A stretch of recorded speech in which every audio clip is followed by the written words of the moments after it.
Ang mensahe na ating nabasa ngayon, hindi ako naparito upang tawagin ang mga matuwid, kundi ang mga makasalanan upang sila'y magsisi.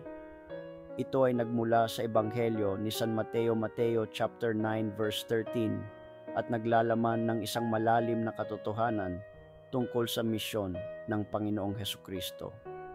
Ang kahulugan nito ay nagpapahiwatig na si Jesus ay hindi dumating sa mundo upang tawagin ang mga taong itinuturing na matuwid dahil sa kanilang sariling pagsisikap.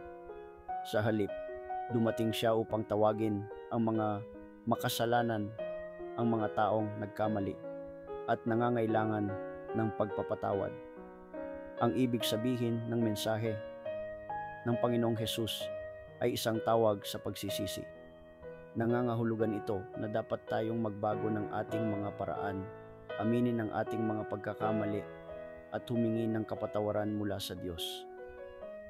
Ang pagsisisi ay hindi lamang pag-amin ng pagkakasala, kundi isang pagbabago ng puso at isang pagnanais na sundin ang kalooban ng Diyos.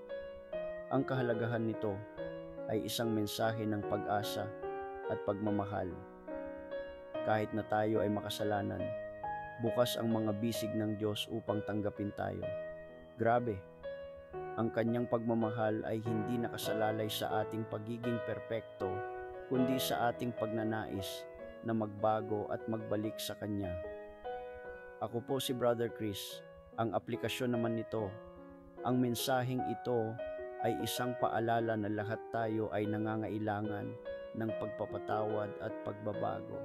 Dapat tayong maging bukas sa tawag ni Jesus sa pagsisisi at magsikap na mabuhay ng isang buhay na nakalulugod sa Kanya. Glory to God. Hallelujah. Amen.